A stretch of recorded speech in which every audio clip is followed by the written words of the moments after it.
We are taking heavy fire.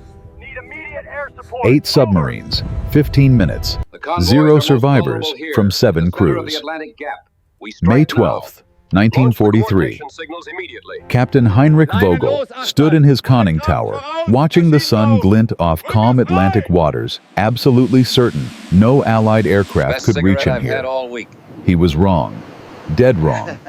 One American Liberator was about to rewrite naval warfare forever, and 382 German sailors were about to pay the price for their commander's confidence. Before we dive into this story, hit that subscribe button and drop a comment telling me what city you're watching from. I want to see how far this story travels. Now let's go back to that fatal morning. Gentlemen, we are sailing into heaven itself. Those were the last words Captain Heinrich Vogel spoke before hell arrived from above. But I'm getting ahead of myself. Let me take you back 3 weeks earlier to a bunker in Lorient, France, where this disaster was born not from incompetence, but from mathematics. Vogel stood before a massive chart of the Atlantic pointer in hand, surrounded by 7 other U-boat commanders. The air smelled of cigarette smoke and coffee gone cold. These men hadn't slept properly in months. Their eyes carried the particular exhaustion of submariners, that hollow look that comes from living in a steel tube under hundreds of feet of water, never knowing if the next depth charge has your name on it. "The gap," Vogel said, tapping the chart with authority. "Right here, mid-Atlantic. The British can't reach it from Iceland. The Americans can't reach it from Newfoundland. For approximately 400 nautical miles, we own the ocean." Commander Franz Richter, captain of U-223, leaned forward. He was younger than the others, still had some optimism left in him. "How certain are we, Heinrich? The last convoy." "The last convoy was different." Vogel cut him off. His voice carried the weight of a man who'd survived 3 years of this war. "They stayed too close to the coast. We'll cross during daylight in formation. We surface, we run fast. We dive before we reach the danger zones on either side. 48 hours. That's all we need." Captain Paul Dietrich of U-546 spoke up. He was the oldest among them, 42, with gray creeping into his beard. "And if the Allies have extended their range..." Vogel smiled. Not a warm smile, a calculated one. "Paul, my friend, do you know how much fuel it takes to extend a B-24's range by even 50 miles? The modifications required. We have intelligence. Good intelligence. Their aircraft can't reach beyond 620 miles from shore. We'll be at 700 miles out. We're ghosts out there." The commanders nodded. They wanted to believe. God, they needed to believe. Every single one of them had lost friends to Allied aircraft. U-boats were being sunk faster than they could be built. The Wolfpack strategy that had terrorized the Atlantic in 1940 and 1941 was becoming a death sentence by 1943. This plan, this beautiful mathematical plan, offered hope. What none of them knew, what none of them could have known, was that 3,000 miles away in Long Island, American engineers had just solved the fuel problem. They'd stripped B-24 Liberators down to the frame, removed armor, pulled out unnecessary guns, and filled every available space with fuel tanks. The Atlantic Reaper, they called it, and its range wasn't 620 miles. It was 850. But we're not there yet. First, we need to understand what was about to be lost. May 11th, 1943, Lorient Harbor. Dawn broke gray and cold over the submarine pens. 8 U-boats prepared to depart. Inside U-537, Vogel's boat, a young radio man named Klaus Becker wrote a letter to his mother in Hamburg. He was 19 years old. "Mama, I know you worry, but today I feel lucky. The captain says we're taking a safe route, and for the first time since I joined up, I believe him. We'll surface in broad daylight, breathe real air, see the sun. Some of the older men say it's been months since they've felt sunshine. Can you imagine? Months in the dark. But not this time. This time, we run free." He never mailed that letter. It's in a museum now, recovered from his body 3 days later. The departure was routine. 8 submarines staggered 20 minutes apart, slipped out of the pens and into the Bay of Biscay. They ran submerged through the dangerous coastal waters engines, quiet, every man barely breathing when the hydrophones picked up distant propeller sounds. But nothing came for them. By nightfall of May 11th, they were beyond the British patrol zones. Vogel stood in the conning tower of U-537, night wind cutting across his face. His executive officer, Lieutenant Werner Strauss, climbed up beside him. "Beautiful night, sir." "It is," Vogel agreed. "Tomorrow we surface. Tomorrow we prove the Atlantic still belongs to us." Werner hesitated. He was 24, Smart had studied engineering before the war. "Sir, what if intelligence is wrong? What if they've modified their aircraft?" Vogel turned to him. His face in the moonlight looked carved from stone. "Werner, I've been doing this since 1939. I've crossed the Atlantic 17 times. I know this ocean. I know our enemy. Intelligence says 620 miles is their maximum range. We'll be at 700. That's not guesswork. That's mathematics." "Yes, sir." But Werner didn't sleep that night. Something felt wrong. He couldn't name it, couldn't explain it. Just a feeling. The kind of feeling submariners learn to trust because it's kept them alive. He lay in his bunk, listening to the electric motors hum, wondering if tomorrow would be the day his luck ran out. Across the Atlantic aboard the escort carrier USS Bogue, Lieutenant Commander James Harrington briefed his crew. The Atlantic Reaper sat on the flight deck, ugly and ungainly, with its extra fuel tanks bulging from every available space. "Gentlemen, we're going hunting in waters the Germans think we can't reach," Harrington said. He was 31, from Iowa, had been flying since he was 16. "Command says there's chatter about a U-boat crossing, multiple boats. They think they're safe in the air gap." His co-pilot, Lieutenant Ray Morrison, studied the charts. "Jim, we'll be at our maximum range. If we get into trouble..." "We won't have fuel to get home. I know." Harrington looked at his crew. 8 men total. Navigator, radio operator, 2 gunners, bombardier, and the pilots. "Anyone wants out, speak now. This is volunteer only." No one moved. "All right then. We launch at 0600. Get some sleep." But Harrington didn't sleep either. He sat in the ready room studying reconnaissance photos, reading intelligence reports. Somewhere out there, German submarines were making a run for it. And for the first time in this war, American aircraft could reach them where they thought they were untouchable. May 12, 1943. 547 hours. The Atlantic Reaper launched from the Bogue's flight deck engine, screaming, barely clearing the bow before gaining altitude. Inside, Harrington pushed the throttles forward and turned west toward the mid-Atlantic gap. At that exact moment, 400 miles away, Vogel gave the order to surface. "All boats, this is Wolf leader. Execute surface protocol. Formation running. Maintain visual contact." One by one, 8 submarines broached the surface like steel whales. Water cascaded off their decks. Hatches flew open. Men emerged, gasping faces turned toward the sun. Some laughed. Others cried. After weeks underwater, the simple act of breathing fresh air felt like resurrection. Klaus Becker climbed onto U-537's deck and stretched his arms wide. "God, I forgot what this feels like." Other crew members joined him. Someone broke out cigarettes. They weren't supposed to smoke on deck, but Vogel let it slide. These men had earned a few minutes of peace. On the bridge, Werner scanned the horizon through binoculars. Clear sky, empty ocean, perfect conditions. Maybe his fear had been groundless. Maybe the captain was right. "Beautiful day to be alive," Vogel said beside him. "Yes, sir." "When we get back to Lorient, I'm recommending you for your own command. You've earned it." Werner lowered the binoculars, surprised. "Sir, I don't know what to say." "Say yes. The Kriegsmarine needs good commanders. You're one of them." That conversation saved Werner's life, because he was looking at Vogel, not at the sky, when the radar operator's voice crackled over the intercom. "Bridge radar, Contact, aircraft, bearing 090, range, Jesus Christ, range 18 miles and closing fast. Time stopped.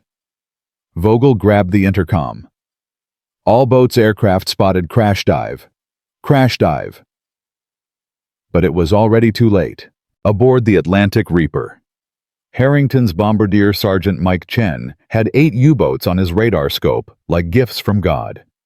Skipper, you seeing this 8 boats? Surface running. They're not even zigzagging. Harrington felt his pulse kick. Ray drop altitude. Mike arm depth charges. We're going in. Jim, they've spotted us, Morrison said, watching the submarines begin emergency dives. They're going under. Not fast enough. Not all of them. Harrington pushed the Liberator into a dive engine's howling. Not fast enough. On U-537's deck, Klaus Becker looked up and saw death coming. The Liberator emerged from the sun like an avenging angel, impossibly huge, impossibly close. Men were screaming, diving for the hatches, but the submarine was still on the surface, wallowing her decks awash, taking forever to submerge. "Get below!" Vogel roared. "Everyone below!" Werner grabbed Klaus and physically threw him toward the hatch. "Move! Move!" The anti-aircraft guns opened up tracers arcing skyward, but the Liberator was too fast, too close. Klaus tumbled through the hatch, landed hard on the control room floor. Above him, he heard Vogel's voice, still calm, somehow giving orders. "Close hatch, dive, emergency dive, all ahead flank." The hatch slammed shut. The submarine's nose tilted down. Klaus scrambled to his feet, reaching for his station, when the entire world turned into thunder. The first depth charge hit the water 10 feet from U-537's stern. The explosion lifted the submarine's tail out of the water, cracked the pressure hull like an egg. Seawater exploded through ruptured seams. Men screamed. The lights failed. Emergency lighting flickered on, bathing everything in hellish red. Klaus felt himself flying through the air, slammed into a bulkhead, felt ribs crack. Water was rising already knee-deep. Someone was crying for his mother. The submarine's death groan, that horrible metallic shriek of steel tearing, filled his ears. In the conning tower, Vogel clung to a handhold, watching his command die around him. Werner was beside him, blood streaming from a cut on his forehead. "Sir, we have to abandon ship." "There is no abandoning ship," Vogel said quietly. "We're too deep. We're going down." "Sir." The second explosion cut off Werner's words. The control room bulkhead gave way. The ocean, that vast, patient, merciless ocean, came rushing in. Klaus Becker's last thought was of his mother's face. Then the water took him, and he was gone. Above, Harrington pulled the Liberator up hard, feeling the aircraft shudder from the violence of its own weapons. Behind them, the sea boiled with explosions. His tail gunner, Corporal Eddie Shaw, watched through his sights. "We got one direct hit, she's going down fast." But there were 7 more. Harrington banked hard left, lining up on U-223 Franz Richter's boat. She was diving desperately, her conning tower just slipping under. "Too late," Harrington whispered. Mic drop. More depth charges fell, perfect spacing, perfect timing. U-223's pressure hull, never designed to withstand explosions at diving depth, ruptured in 3 places simultaneously. She imploded, crushed by her own element, taking all 47 souls aboard into darkness in less than 3 seconds. Richter didn't even have time to pray. U-319 tried to fight back. Her captain commander, Joseph Klein, kept his anti-aircraft guns manned even as the boat dove. Tracers reached toward the Liberator, one round actually punching through the tail section, missing Shaw by inches. "They're shooting at us," Shaw yelled. "And we're killing them," Harrington replied. "Mike, you got a shot?" "Affirmative. Dropping now." U-319 died hard. The first depth charge missed by 20 feet, close enough to crack welds, but not close enough to kill. Klein actually thought they might survive. Then the second charge detonated directly above the submarine's spine, breaking her back. She folded in the middle like a toy, both ends pointing skyward for a moment before she slid under. 44 men trapped inside, some still conscious, as the boat sank into the abyss, waiting for the pressure to crush them or the oxygen to run out. Whichever came first. The killing had taken 7 minutes. 7 minutes and 3 U-boats. And Harrington wasn't done. He brought the Liberator around again hunting.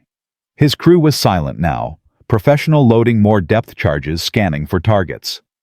Below, the remaining 5 submarines had managed to submerge, but submarines can't hide from radar, can't run fast underwater.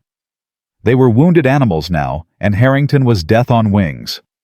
U-456 was next. Her captain, Commander Thomas Needon, thought he'd gone deep enough. He was wrong. The depth charges found him at 150 feet, crushed his boat like a tin can. Instant death for all 43 crew. A mercy compared to what happened to the others. U-621 flooded slowly. Her pressure hull cracked, but didn't rupture completely. For 90 agonizing minutes, her crew fought the water worked. The pumps tried everything to save her. But physics is merciless. The leaks grew faster than they could pump. The boat sank by increments. Men huddled in the forward torpedo room, the last space with air, listening to the pressure hull groan and crack. When the end came, 38 men held hands in the darkness and sang Silent Night. Then the water reached them, and they drowned together. Paul Dietrich, captain of U-546, was the oldest, the smartest, the luckiest. He saw the attack developing, saw his fellow boats dying, and made the only decision that could save his crew. He dove deep, dangerously deep, past rated depth, past any safe limit, and went silent. No motors. No movement. 48 men barely breathing. Listening to depth charges explode around them, feeling their boat creak and groan under pressure. She was never designed to withstand. But she held. And after 15 eternal minutes, the explosions moved away. Dietrich and his crew survived. 48 men out of 380. They would carry the guilt of that survival for the rest of their lives. Back on U-537, as she sank toward her final resting place, 2,000 feet down, Werner Strauss found himself in an air pocket in the conning tower. The water had risen to his chest, but there was still air, still a few more minutes of life. Vogel was beside him, remarkably calm. "I was wrong," Vogel said quietly. "The mathematics were wrong." "Sir, No, let me finish. I killed these men, Werner. I calculated wrong. I was so certain, so absolutely certain, and I was wrong." The water rose another inch, another minute of life gone. "Werner, if you somehow survive this, tell them. Tell them that confidence kills. Tell them that the enemy's silence is the sound of new technology. Promise me." "I promise, sir." But Werner didn't survive. The air pocket collapsed 30 seconds later, and both men drowned together, Vogel's hand gripping Werner's arm until the very end. At 14:02 hours, 15 minutes after the first explosion, the sea fell silent. 7 U-boats rested on the ocean floor. 334 men were dead. Only U-546, limping away at 3 knots, trailing oil but alive, had escaped. In the Atlantic Reaper, James Harrington turned for home. His fuel was critically low. His crew was silent, faces pale. Mike Chen, the bombardier, was crying quietly, trying to hide it. "7, Morrison said. "We got 7. "Yeah," Harrington replied. His voice sounded hollow. "We got 7. They didn't celebrate. They'd just killed more than 300 men in 15 minutes. Warriors, yes. Enemies, yes. But still men. Still sons and brothers and husbands. Still human beings who'd laughed and loved and dreamed of going home. The Atlantic Reaper landed back on the Bogue with less than 10 minutes of fuel remaining. When Harrington climbed out of the cockpit, his legs nearly gave way. Admiral Marcus, the carrier's commander, was waiting. "Lieutenant Commander, that was remarkable. 7 confirmed kills. We've never... Sir, permission to be dismissed." Marcus studied Harrington's face. He'd been in the Navy for 30 years. He recognized that look. "Permission granted. Get some rest." Harrington walked to his quarters, closed the door, sat on his bunk, and stared at his hands. They were shaking. He'd just won one of the most decisive victories in naval aviation history, and all he could think about was the men he'd killed. The men who'd been laughing and smoking in the sunshine one moment, and drowning in steel coffins the next. War is like that. Victory and horror bound together so tightly you can't separate them. This is the story nobody tells you about warfare. The mathematics of death, the technology of killing, and the terrible crushing weight of being the one who survives. But we're not done yet. Because the real story isn't about the dying. It's about what happened after. It's about the 42 men who somehow survived, who somehow made it to the surface, who somehow lived long enough to be rescued. And it's about the choice their rescuers made, a choice that would redeem something, however small, from all that death and waste. That choice is coming. But first, you need to understand what those 42 survivors went through, floating in the Atlantic, waiting to see if they'd be saved, or if they'd just die more slowly than their comrades. The water was 42 degrees Fahrenheit. A man could survive maybe 30 minutes before hypothermia shut down his organs. Most wouldn't last that long. Oberleutnant Friedrich Alreck broke the surface. Gasping lungs, burning ears, ringing from the explosion that had torn U-621 apart. Oil coated his face, stung his eyes. He kicked hard, trying to stay afloat, but his boots were filling with water, dragging him down. Around him, debris floated in expanding circles. Wooden planks, cork insulation, a single leather boot. And bodies. So many bodies. "Help, someone help me." The voice came from his left. Alrecht turned, saw young Meyer, couldn't have been more than 18, clinging to a piece of decking, face white with shock. The boy's left arm hung useless, clearly broken. "I've got you," Alrecht called, swimming toward him. His own body screamed in protest. Something was wrong with his ribs, maybe cracked each breath like knives. But Meyer was drowning, and that meant you swam. Simple as that. He reached the boy, grabbed the back of his life vest. "Stop fighting. Let the vest hold you. Just breathe." "My arm." "I know. Don't think about it. Just breathe." Around them, other survivors were surfacing. Maybe 40 men total, scattered across 100 yards of oil-slicked ocean. Some were screaming. Others floated silently, already dead or too shocked to make sound. Alrecht counted heads automatically, the way he'd been trained. 38, 39, 40. No, wait. 42. 42 survivors out of 380 men. 12% survival rate. The mathematician in him noted this even as his body shook from cold. Kapitänleutnant Georg Christiansen from U-456 was trying to organize the chaos. He'd been blown clear when his conning tower exploded, somehow hadn't broken anything vital. Now he was swimming from man to man, voice hoarse but commanding. "Form up, everyone who can swim, form up on me. We stay together." "Why?" someone shouted back. "So we can die together. So we can survive together," Christiansen snapped. "Move now." They formed a rough circle, those who could swim, supporting those who couldn't. Alrecht helped Meyer toward the group, his own strength fading fast. The cold was moving from his skin into his muscles, into his bones. His legs were going numb. "How long do we have?" This from Steiner, a machinist from U-319. His face was bleeding from a dozen cuts peppered with shrapnel.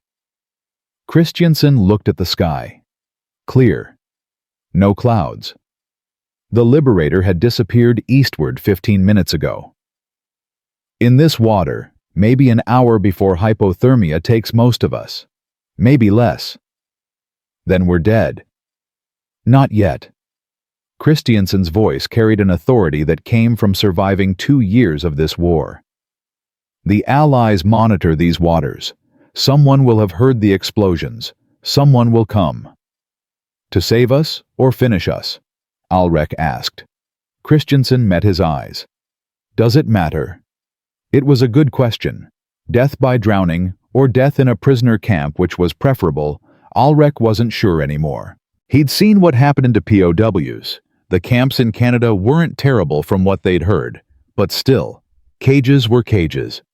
Meyer was shaking violently against him. The boy's lips were turning blue. "I'm cold. I'm so cold." "I know. Stay awake. Talk to me. Where are you from?" "Munich, Schwabing district. My father has a bakery." "What kind?" "What? What kind of bakery bread pastries?" Meyer blinked, confused by the question.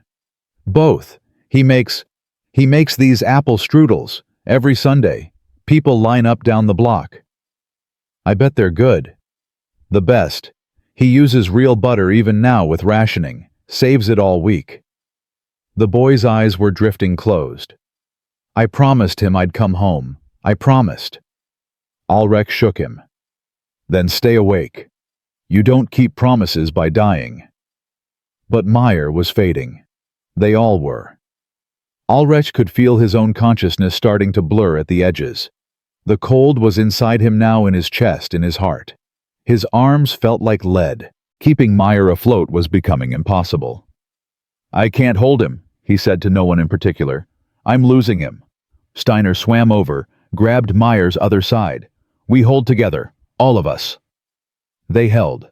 42 men in a circle, arms linked, keeping each other afloat through sheer, stubborn refusal to die alone. Nobody spoke much. There wasn't energy for words. They just held on, minutes stretching into eternity, waiting for either rescue or the final sleep.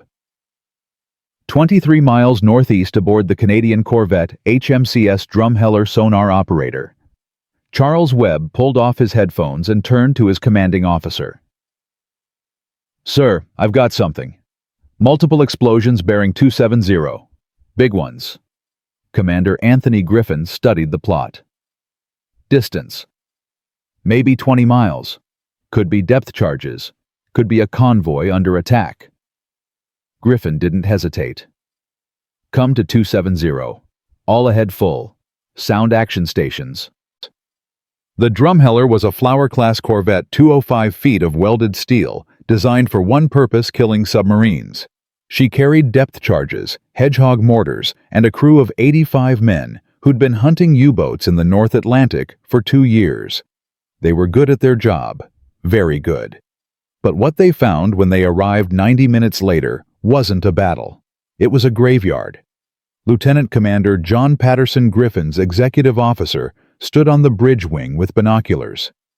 Jesus Christ, bodies everywhere, and debris. Oil slick stretches for miles. Griffin took the binoculars, looked for himself. "Any survivors?" "Wait, yes, there. Group of men in the water. Maybe 30-40 of them. Germans? Has to be. Nothing else out here." Griffin lowered the binoculars. This was the moment that defined commanders. They'd just found enemy sailors, men who hours earlier would have torpedoed the Drumheller without hesitation.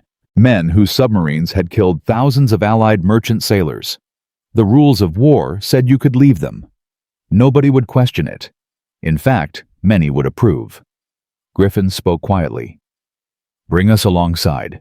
Prepare to take on survivors." Patterson stared at him.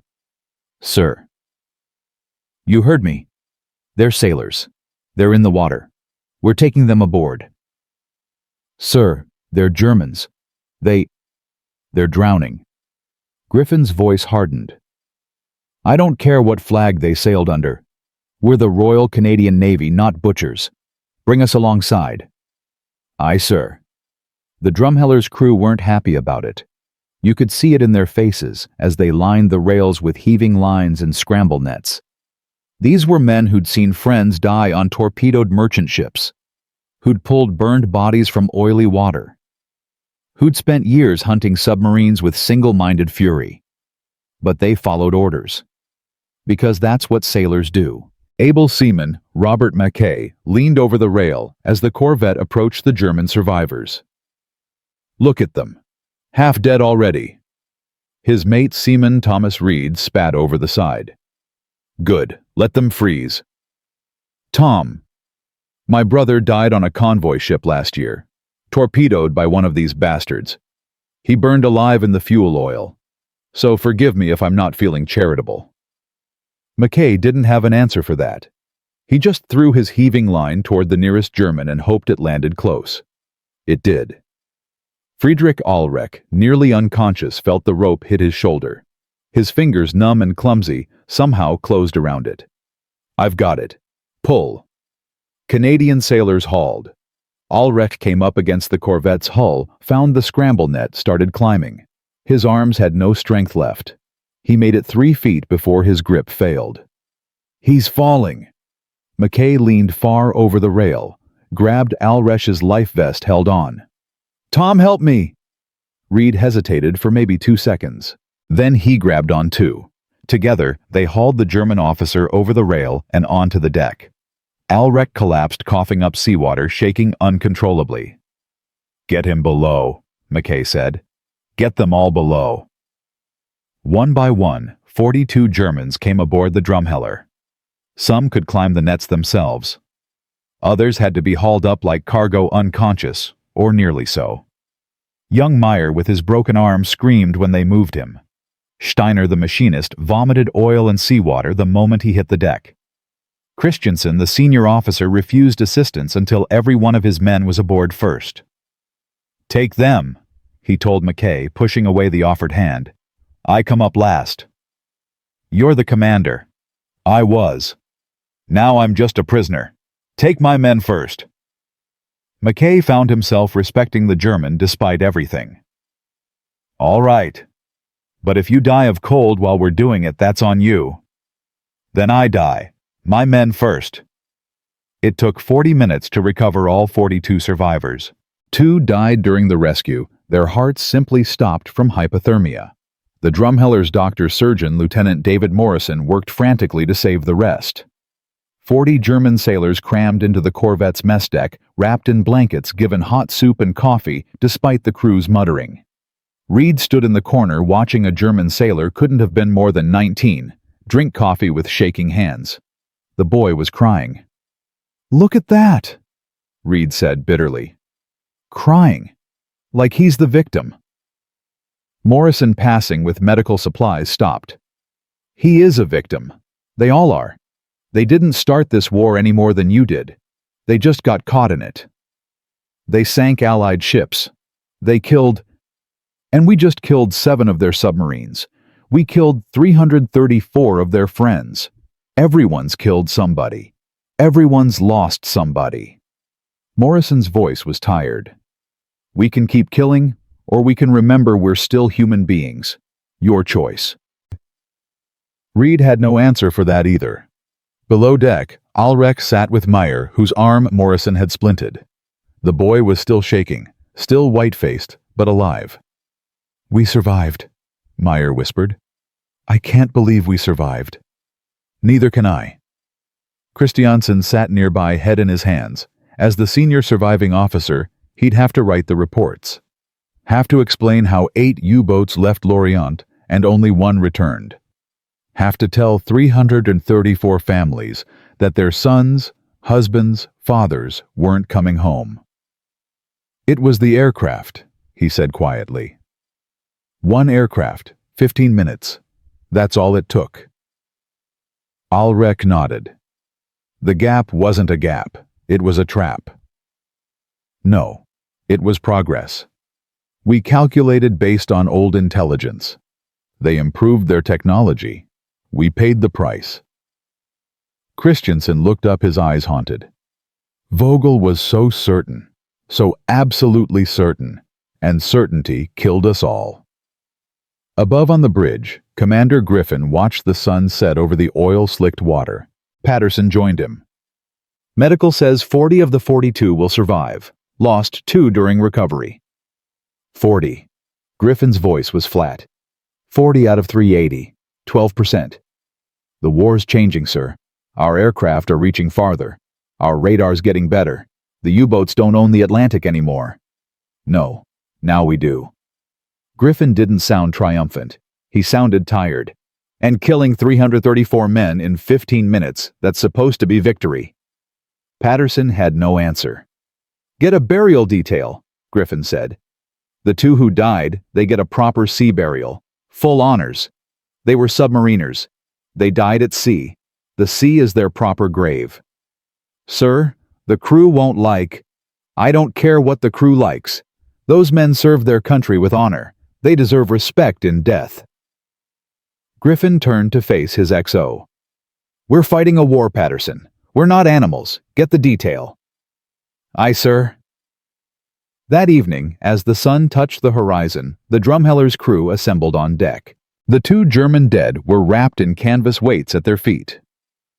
Griffin read from the Naval Burial Service, his voice carrying across the water.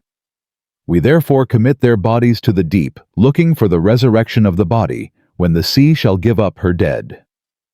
The bodies slid over the side into the Atlantic that had claimed so many others. The surviving Germans stood at attention, tears streaming down their faces. Even some of the Canadian crew removed their caps. Reed watched it all, jaw-tight, emotions warring inside him. These were the enemy. These were the men who'd killed his brother. But they were also just sailors far from home, watching their friends buried in a foreign sea by foreign hands. He didn't know what to feel anymore. Maybe that was the real casualty of war, not just lives, but the certainty of who you were and what was right.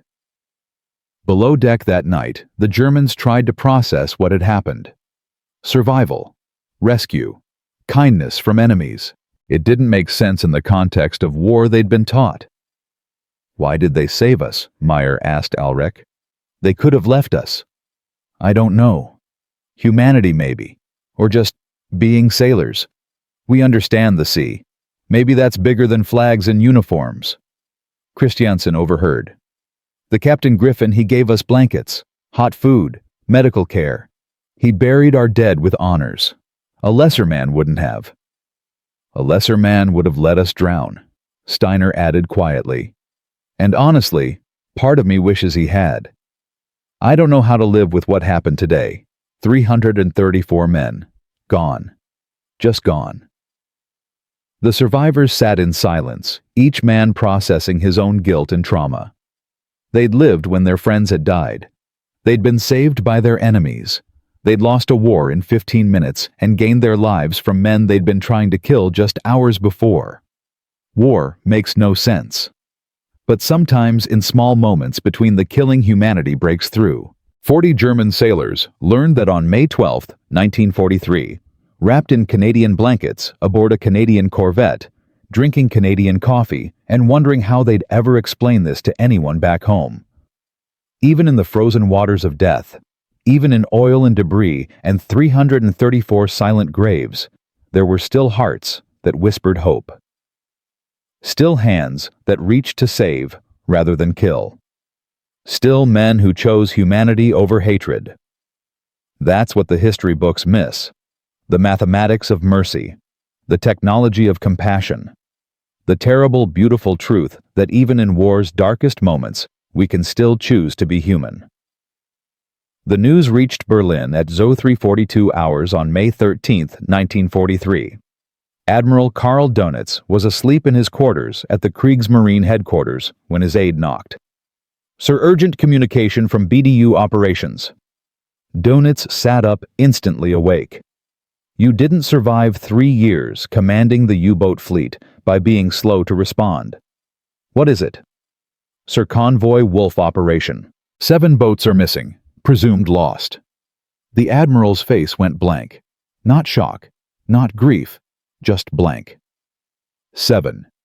"Yes, sir. U-537. U-223, U-319, U-456, U-621, and 2 others, all within a 15-minute window, mid-Atlantic position. Only U-546 survived."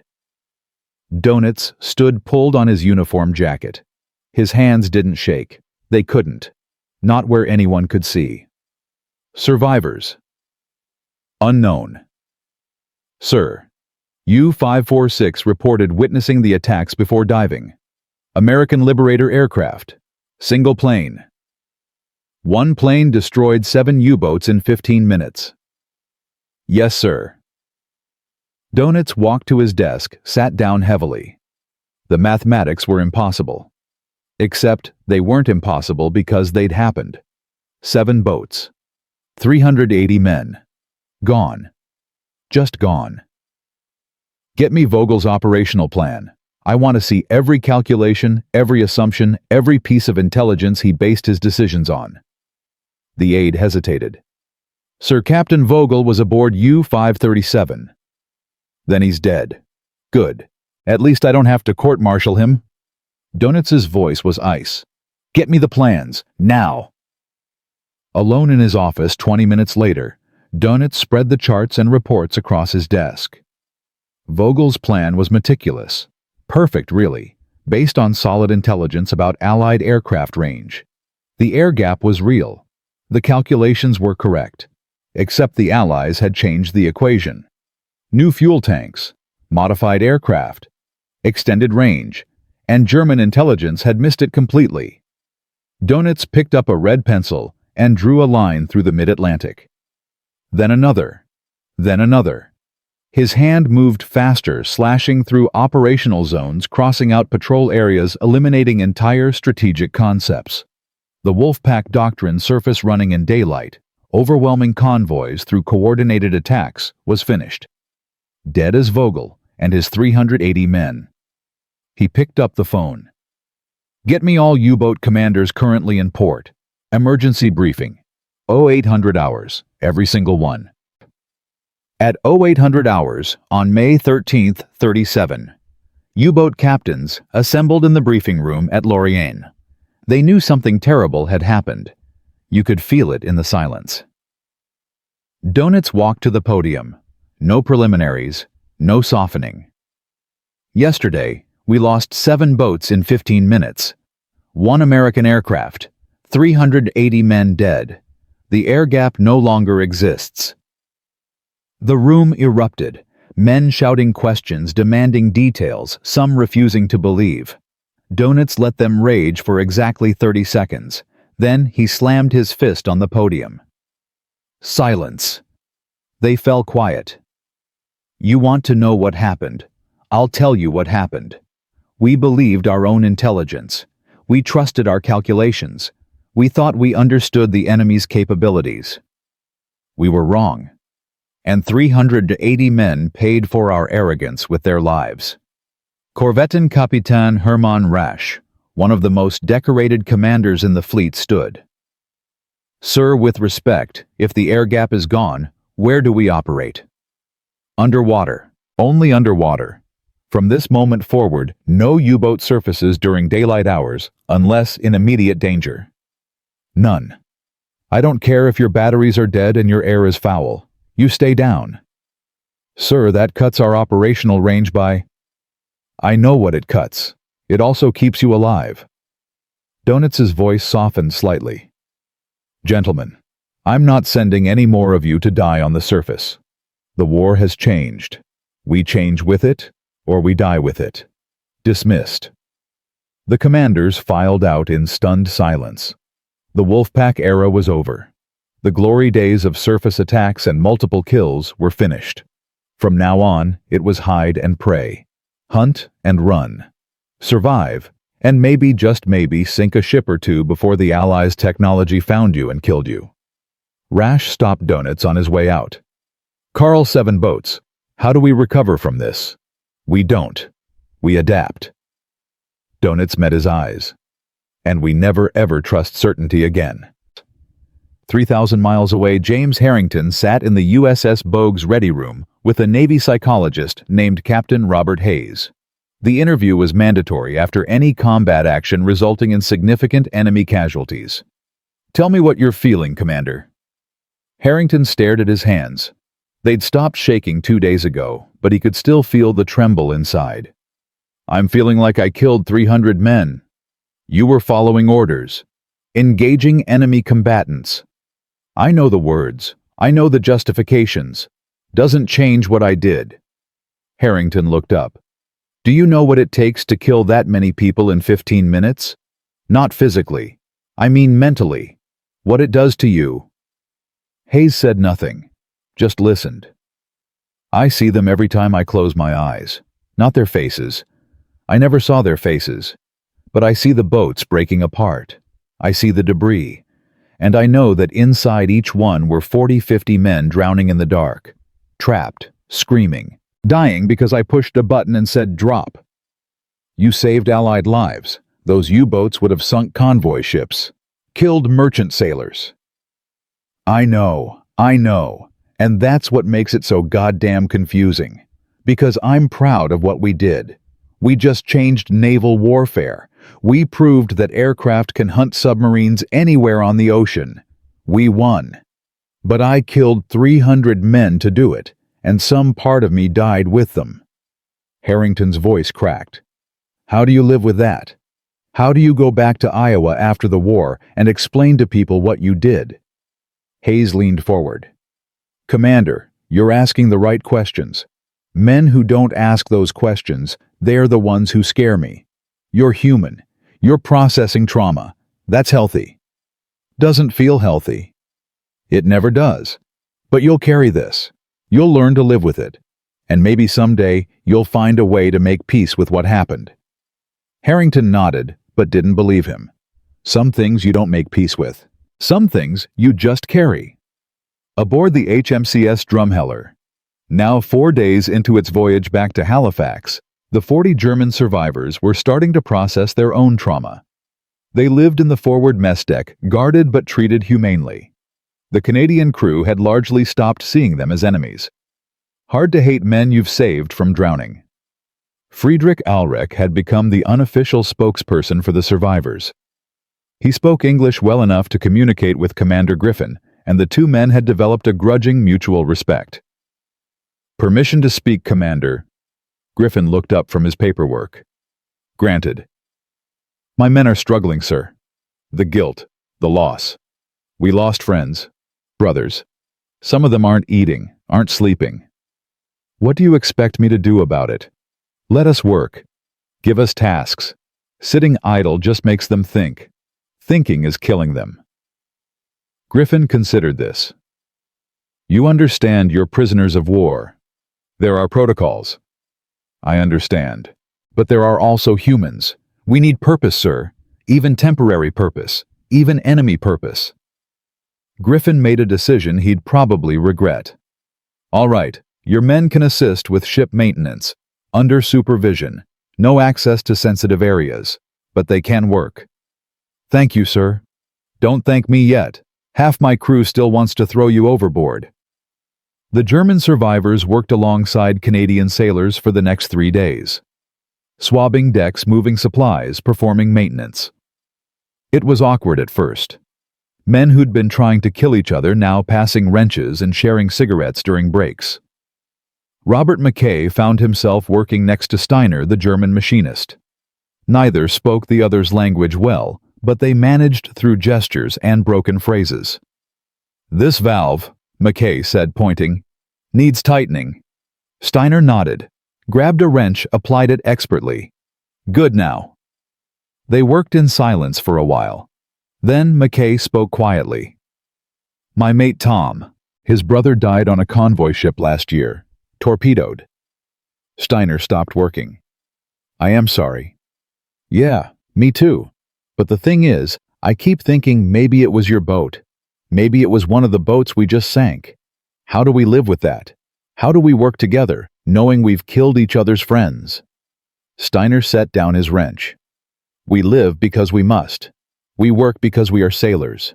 The ocean does not care about flags. Only about men who understand her. You understand this. I understand this.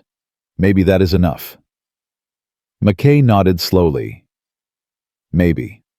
Young Meyer, his arm still splinted, couldn't work, but spent his time in the mess deck writing letters he'd never send.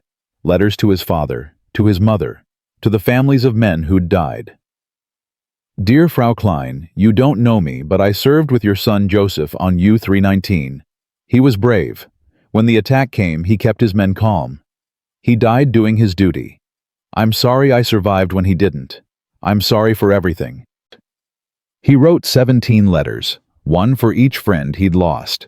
Then he burned them all because what good would they do? What comfort could come from a prisoner telling you your son died screaming in the dark? Christensen spent his time with Ulrich trying to make sense of what had happened. "We have to testify," Christensen said. "When we get to the prisoner camp, we have to tell them what happened. Make them understand." Understand what? That we lost. That our intelligence was wrong. That the technology changed faster than we could adapt. That certainty kills. That Vogel's mistake was believing the ocean would protect us. Christiansen's voice was intense. "Friedrich, 334 men died because we underestimated the enemy. If we don't learn from that, if we don't change more, we'll die." You think anyone will listen? They have to, because the alternative is extinction.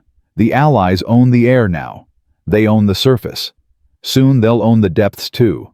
The U-boat war is over. We just don't know it yet.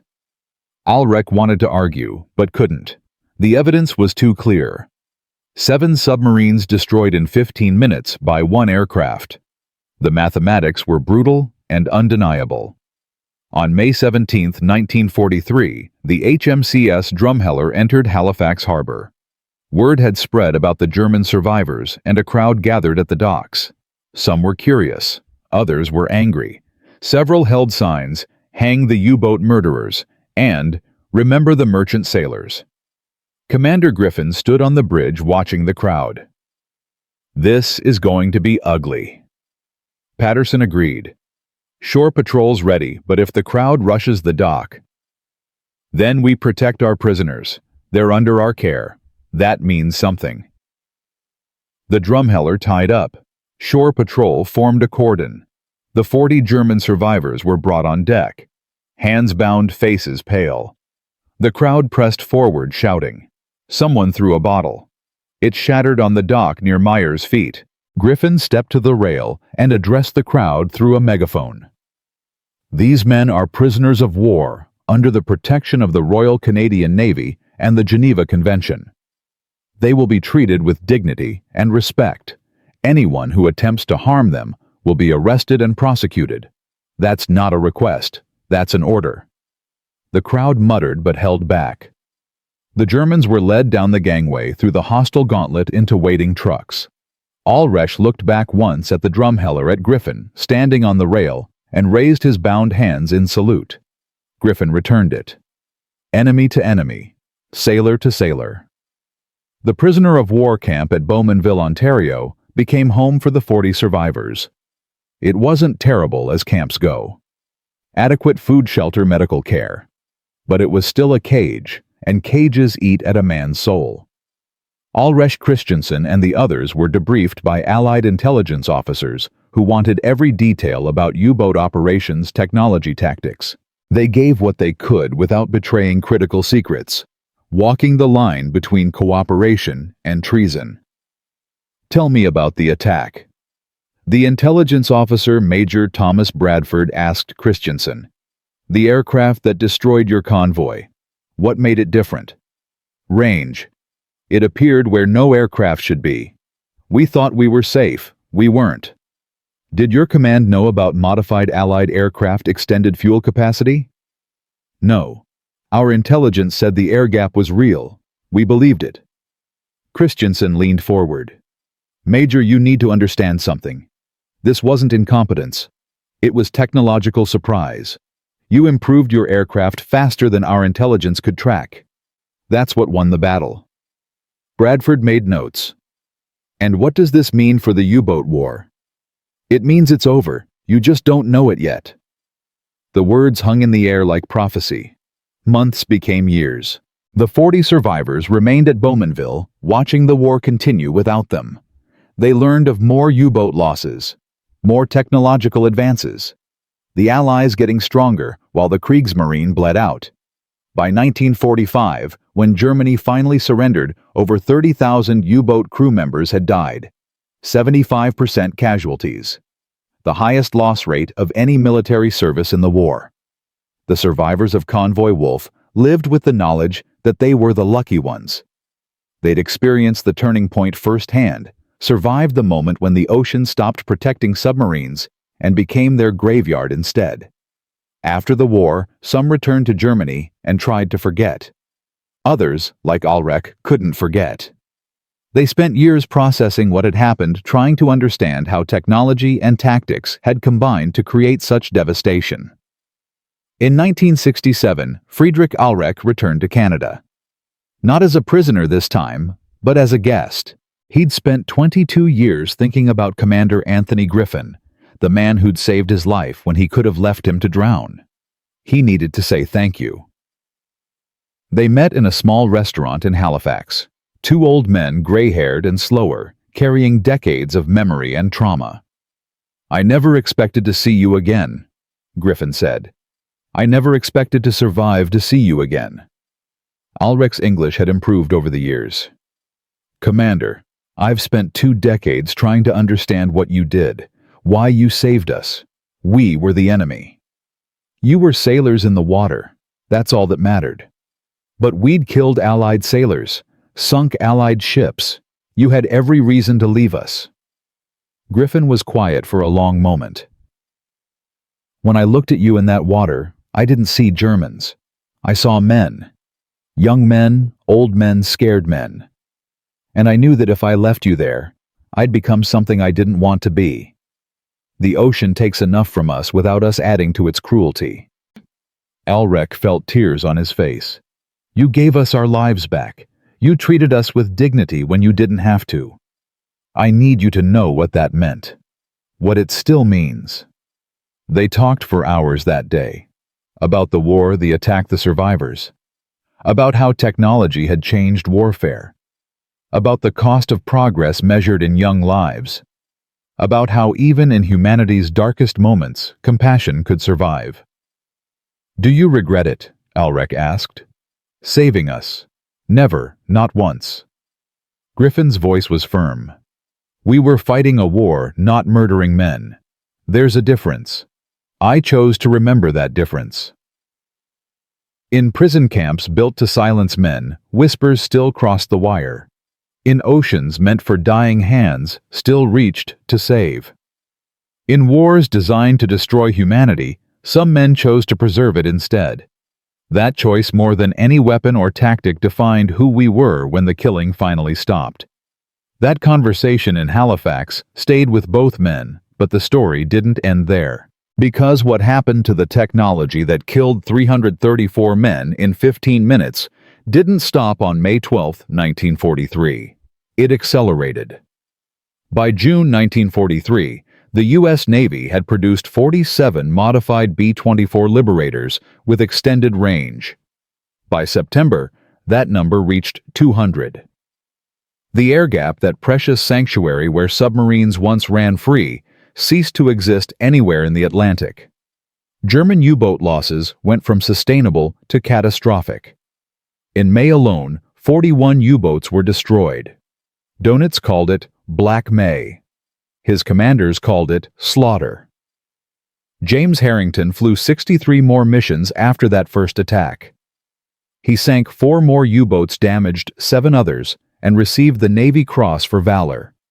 But the medal sat in a drawer at his parents' house in Cedar Rapids, Iowa. He couldn't look at it. His co-pilot, Ray Morrison, found him one night in October 1943, sitting alone in the ready room at 0200 hours, staring at mission reports. "Jim, you need sleep. I need to understand something." Harrington didn't look up. "We've sunk 19 U-boats in the last 5 months, just our squadron, 19 boats, maybe 900 men, and I keep trying to feel something about it, victory, pride, anything, but all I feel is empty." Morrison sat down beside him. "What do you want to feel?" "I don't know. Something other than this. I'm good at killing Ray. Really good. I can spot a submarine from 20 miles out. I can calculate drop patterns in my head. I know exactly where to put depth charges for maximum lethality. And that terrifies me. You're doing your job. That's what everyone says. But what does it mean that my job is perfecting the mathematics of death? What does it say about me that I've gotten so efficient at it?" Harrington finally looked at Morrison. "I killed 300 men on May 12th. By the time this war ends, I'll probably kill 1,000 more. How do I go home after that? How do I go back to Iowa and pretend I'm still the same person?" Morrison had no answer. Nobody did. The technology that gave them extended range, improved radar, and better weapons also gave them a body count that would haunt them forever. In Germany, the families of the 334 dead from Convoy Wolf received telegrams through the summer of 1943. Standard wording: "Regret to inform you," and "Died in service to the fatherland," and "Presumed lost at sea." No details, no explanations, just death delivered in bureaucratic language. Klaus Becker's mother Anna received her telegram on June 3rd. She read it twice, set it on the kitchen table, and walked to her son's room. 19 years old. He'd been 19 years old when he climbed aboard U-537. She sat on his bed and held his pillow and didn't cry because what good would crying do? Her husband Ernst found her there an hour later. "Anna, please, come downstairs." He wrote me letters, you know, every port, every time they came back. He'd write about the other sailors, about life on the boat. He said it was cramped and smelly and terrible, but he always sounded proud, like he was doing something important. He was. Was he Ernst? Was he really? Or did we just send our boy to die for nothing? Her voice broke. "They won't even tell me how it happened. Just presumed lost at sea." What does that mean? Did he drown? Did he burn? Did he suffer? Ernst had no answers. The Kriegsmarine gave families no details, no closure, just death and silence. Anna Becker spent the rest of the war writing letters to other families whose sons had died on Convoy Wolf. She found their names through naval records, tracked down their addresses. 17 families. She wrote to each one, sharing what little she knew, offering what comfort she could. Most wrote back. They formed a strange community of grief, bound by sons who'd died together in an ocean none of them would ever see. In one letter to Joseph Klein's mother, Anna wrote, "Our sons were sailors. They understood the risks, but I keep thinking about how young they were, how much life they should have had. And I wonder if the men who killed them think about that, if they see their faces at night the way we do."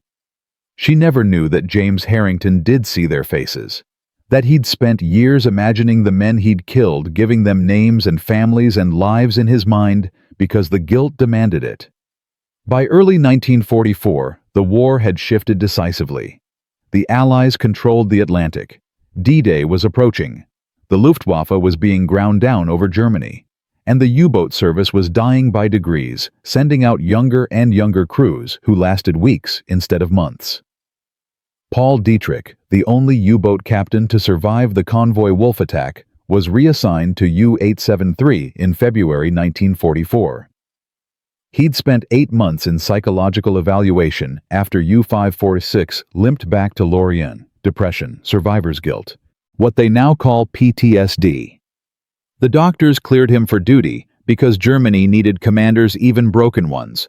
His executive officer on U-873, Oberleutnant Hans Weber, was 22 years old and terrified. "Sir, I've read the reports. Convoy Wolf, 7 boats in 15 minutes. How do we avoid that?" Dietrich looked at him with dead eyes. "We don't surface, ever. We run submerged batteries, failing air, going foul, men passing out from CO2 poisoning, and we pray the Allies' technology doesn't find us anyway." "That's not sustainable, sir." "No, but it keeps us alive for another week, maybe 2. That's all we can hope for now." U-873 survived for 3 months. 3 months of running submerged, dodging destroyers, firing torpedoes that mostly missed because targeting systems were failing and crews were too exhausted to aim properly. On May 10, 1944, almost exactly 1 year after Convoy Wolf U-873 was caught on the surface near Iceland by a British Wellington bomber, the aircraft dropped depth charges with the same precision James Harrington had demonstrated a year earlier. Dietrich was in the conning tower when the first charge exploded. He'd known this moment was coming, had been waiting for it, really. 43 men died with him. Hans Weber, the terrified 22-year-old XO, was found 3 days later by a British destroyer, the only survivor clinging to wreckage and barely conscious. Weber spent the rest of the war in the same prisoner camp at Bowmanville, where the Convoy Wolf survivors were held. Friedrich Ahlrich met him there in June 1944. "You're Dietrich's XO." Weber looked up hollow-eyed. "I was. He's dead now. Everyone's dead." "Not everyone. 40 of us survived from Convoy Wolf." "How?" Weber's voice was desperate. "How do you live with it? The guilt. Knowing you survived when everyone else died." Ahlrich sat down beside him. "You learn to carry it. That's all you can do. The weight never gets lighter, but you get stronger. You learn to breathe with it crushing your chest." "I don't want to be strong. I just want it to stop hurting." "It won't. Not for years. Maybe never. But you'll survive anyway, because that's what we do. We survive, and we remember, and we make sure their deaths meant something." Weber stared at his hands. "What could they possibly mean? We lost. The war's over. We just don't know when it ends." He was right. By autumn 1944, Germany was collapsing. The Eastern Front was crumbling. The Western Allies were pushing into France. And the U-boat service was a shadow sending out boats that rarely returned. The final accounting was brutal. Of 162 U-boats commissioned during the war, 785 were destroyed. Of 40,900 men who served in U-boats, 30,000 died, a 73.3% casualty rate. No other military service in any nation suffered losses that catastrophic. The technology that killed Captain Heinrich Vogel and 334 men on May 12, 1943, killed thousands more in the months that followed. Extended-range aircraft, improved radar, better depth charges, hunter-killer groups. Each advancement made submarines more vulnerable until they became little more than steel coffins. On May 8, 1945, Germany surrendered. The war in Europe ended. The prisoners at Bowmanville learned about it from their guards. Some cried. Others sat in silence, processing what it meant. They'd survived. Their country hadn't. Friedrich Ahlrich stood in the camp yard, watching other prisoners react. Young Meyer was beside him, his arm long since healed but still weak. "We're going home," Meyer said quietly. "After 3 years, we're finally going home." "To what?" Ahlrich asked. "Germany's destroyed. Our cities are rubble. Our economy's gone. What are we going home to? To our families. To whatever's left. Isn't that enough?" Ahlrich wanted to say yes, but couldn't, because he knew what waited in Germany. Occupation. Reconstruction. The long, painful process of rebuilding a nation from ashes.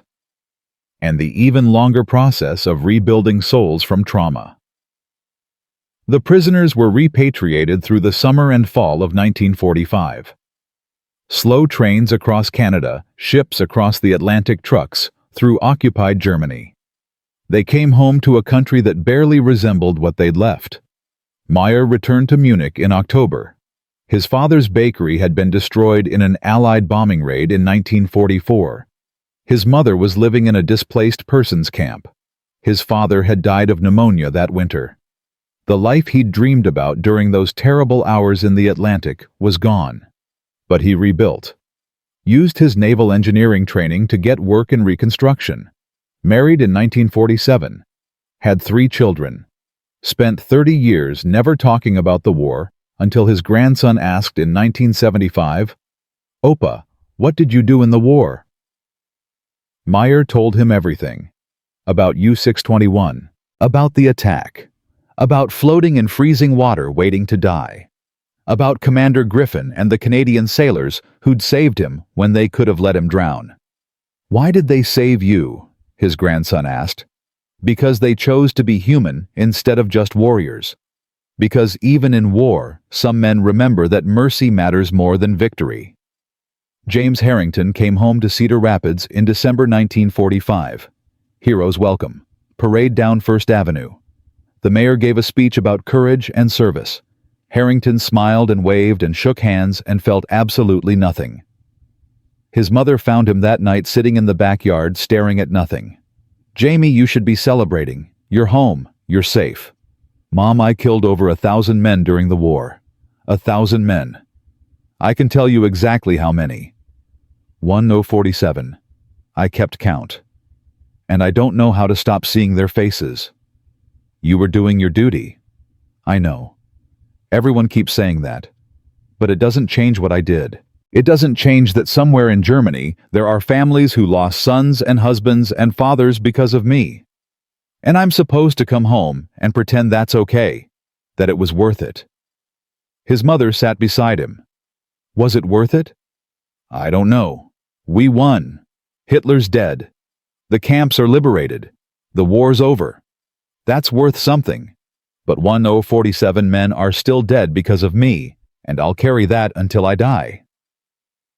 He did carry it. For 63 years, until he passed away in 2008 at age 96. He never married, never had children, spent his life teaching math at the University of Iowa, turning his gift for calculations away from death and toward education. But his students sometimes saw him stare out windows during lectures lost in memories they couldn't access. In 1967, when Friedrich Ahlreich came to Halifax to thank Commander Griffin Harrington, read about it in a newspaper. Two men who'd been enemies finding peace together. He wrote Ahlreich a letter. Awkward, halting, full of things he'd never said to anyone.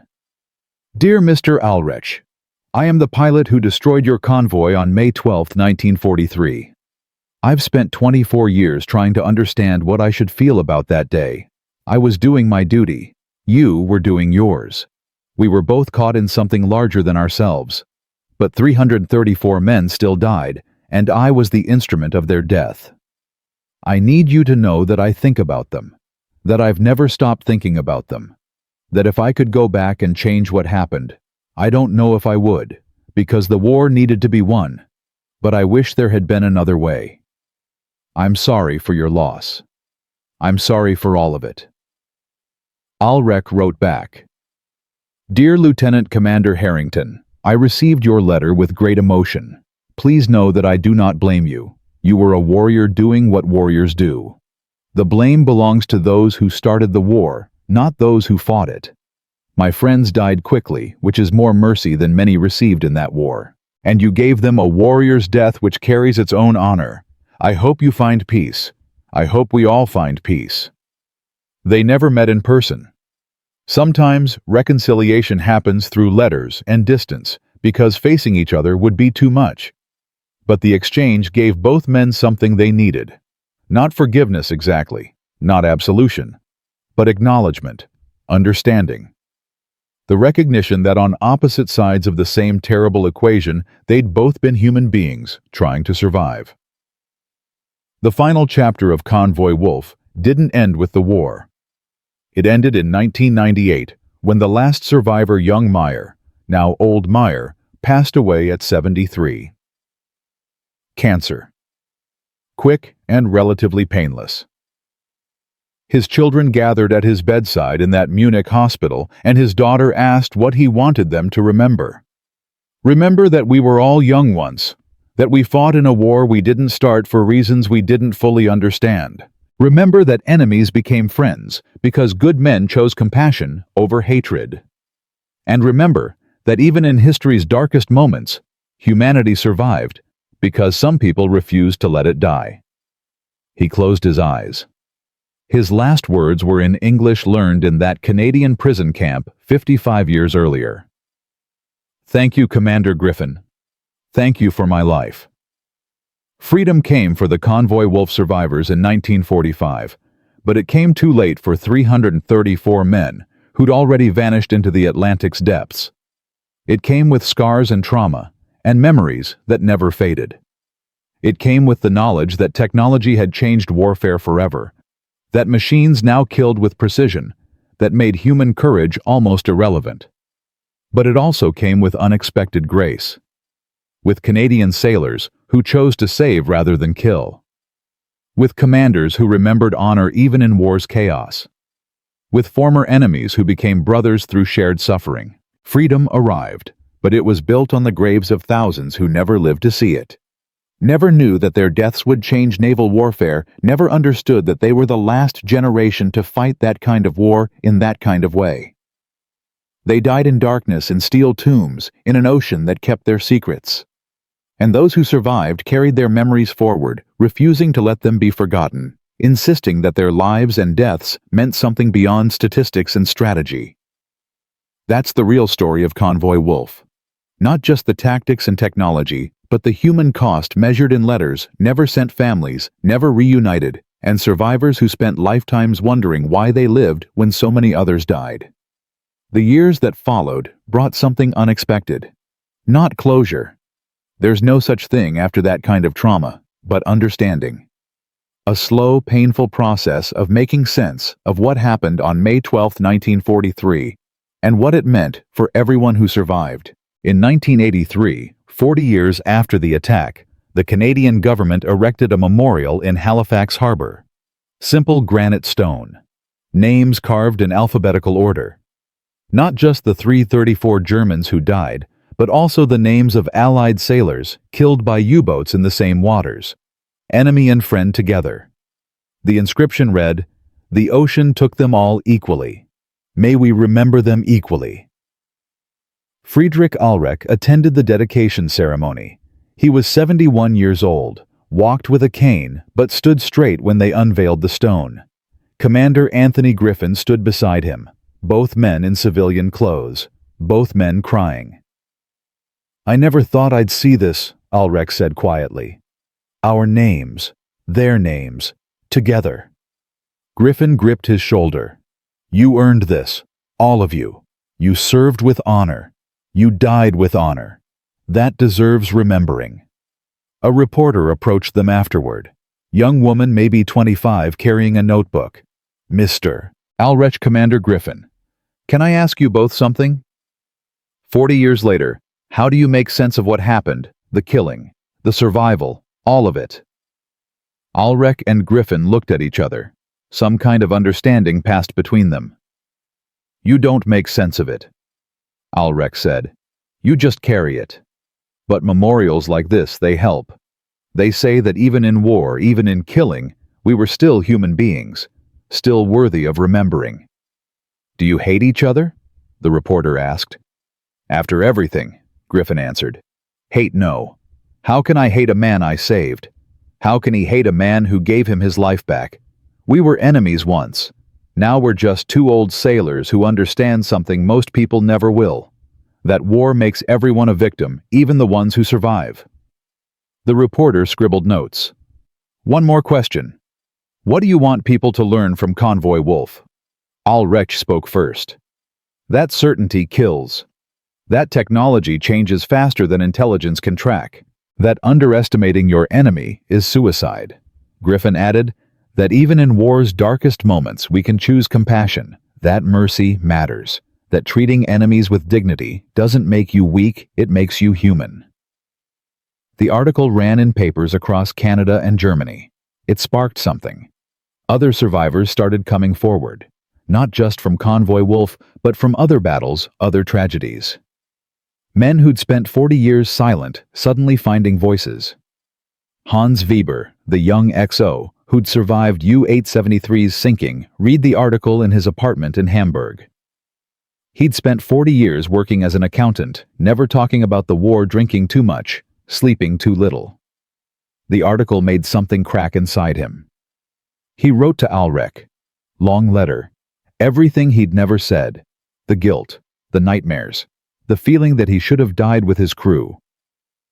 Ahlrich wrote back immediately. "Dear Hans, I understand your pain because I live with it too. Every survivor does.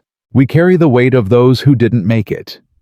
But here's what I've learned: they didn't die, so we could spend our lives drowning in guilt. They died in war doing their duty, and they'd want us to live. Really live. Not just exist. Come to the next memorial gathering in Halifax. Meet the other survivors. Let us help you carry what you cannot carry alone." Weber went to Halifax in 1984. Met 11 other Convoy Wolf survivors, now all in their 60s and 70s. They spent 3 days together, talking, crying, laughing, sharing stories they'd never told their families, creating a community of understanding that only they could provide each other. On the last night, they held a private ceremony at the memorial. Each man spoke a name of someone who died.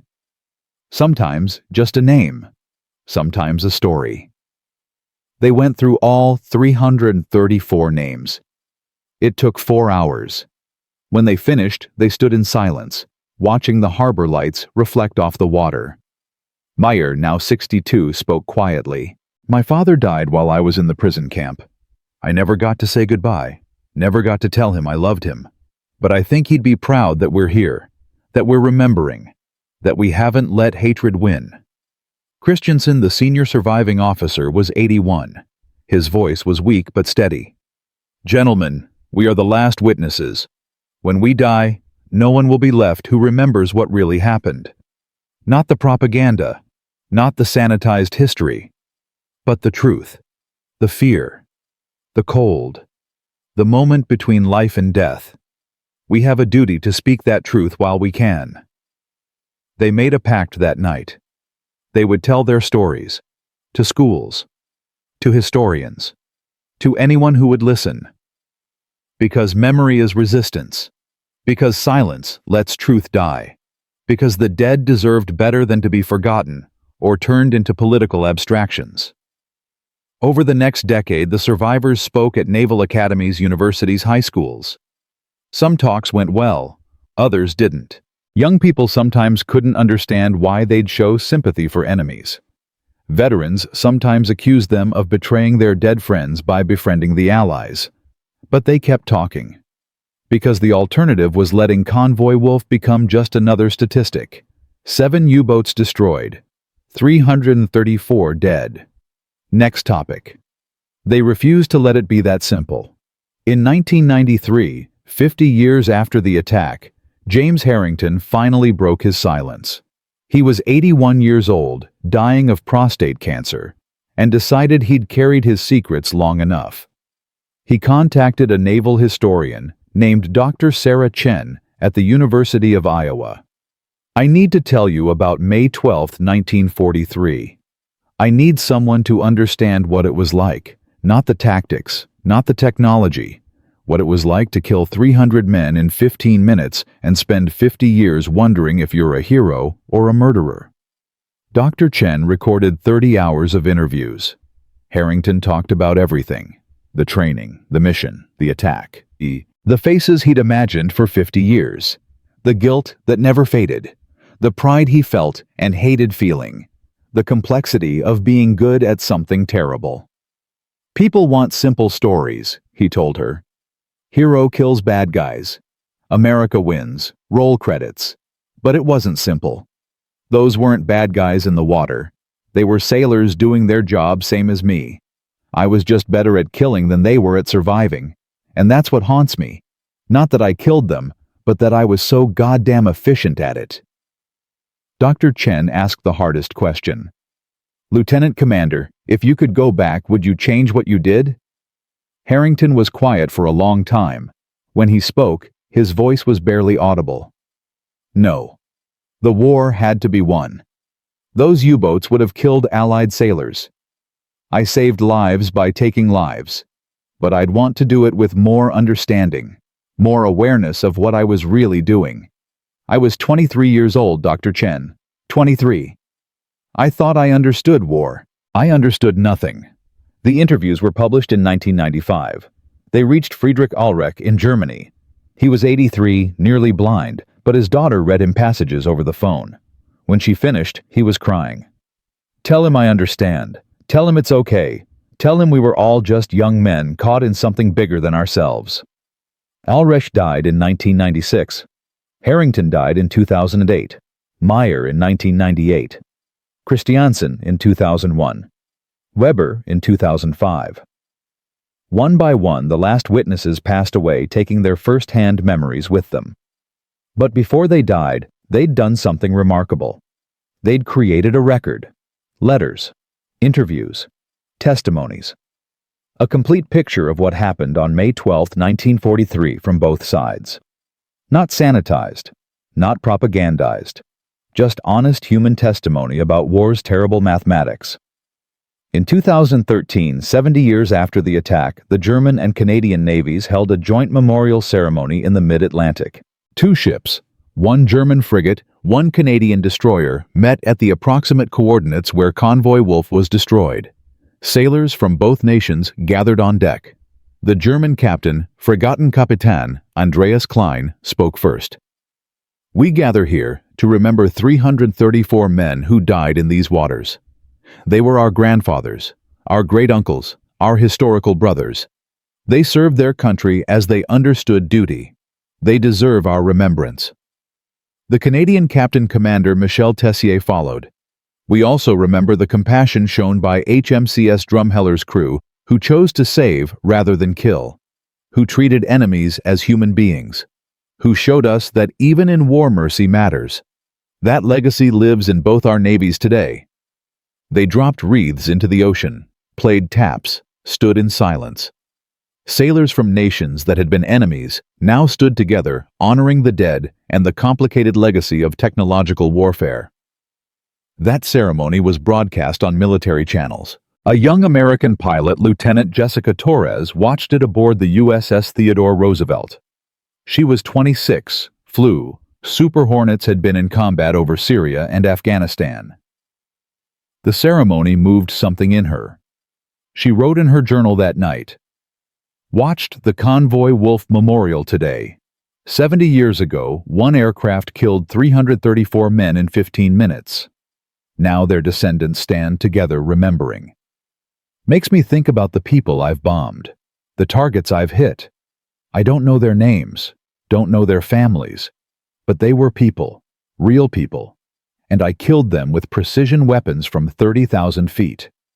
Technology makes killing easier, makes it abstract, but the death is still real. The families still grieve.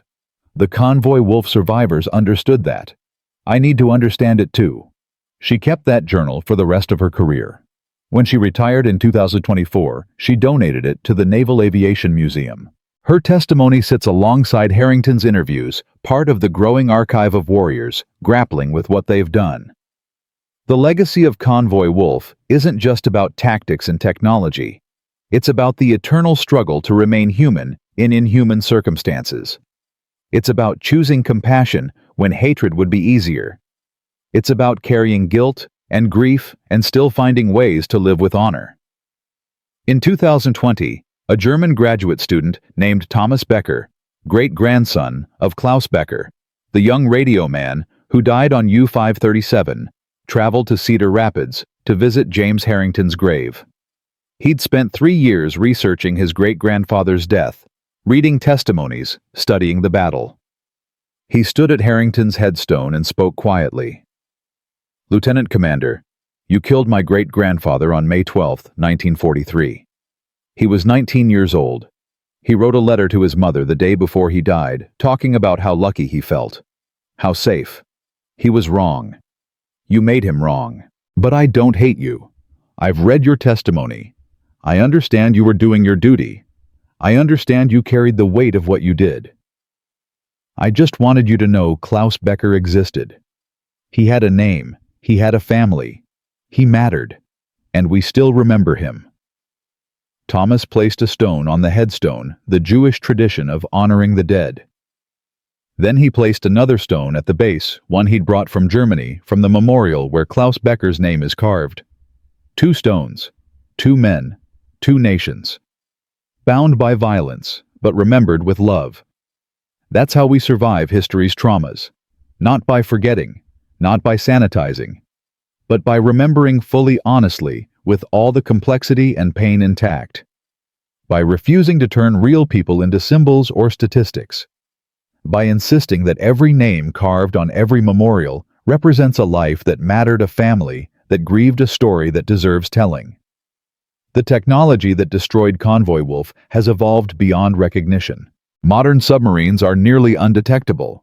Modern aircraft can strike with precision beyond anything 1943 could imagine. The mathematics of death have become more efficient, more abstract, more removed from the human reality of killing. but the lessons remain. Certainty kills. Technology changes. Underestimating your enemy is fatal. And choosing compassion, even in war, is what separates us from the machines we've created. If you believe their names deserve to be remembered, share this story. Write a name in the comments. Klaus Becker, Joseph Klein, Franz Richter, all 334 men who died on May 12, 1943. And remember James Harrington, who killed them and spent his life wrestling with what that meant. Remember Anthony Griffin, who chose to save rather than finish the killing. Remember the 40 survivors who spent decades turning their trauma into testimony. They built that war with hatred and fear and national pride. But it's remembered with love. Love for the fallen. Love for the survivors. Love for the complicated truth that we were all just human beings trying to survive something bigger than ourselves. That's the final lesson of Convoy Wolf. Not that war is hell, we already know that. But that even in hell, some people choose heaven. Even in killing some, choose mercy. Even in hatred, some choose love. And those choices, more than any weapon or tactic, define who we are when the smoke clears and the counting begins. Remember them, all of them. The dead and the living. The killers and the killed. Because memory is how we honor the past. And honoring the past is how we avoid repeating it.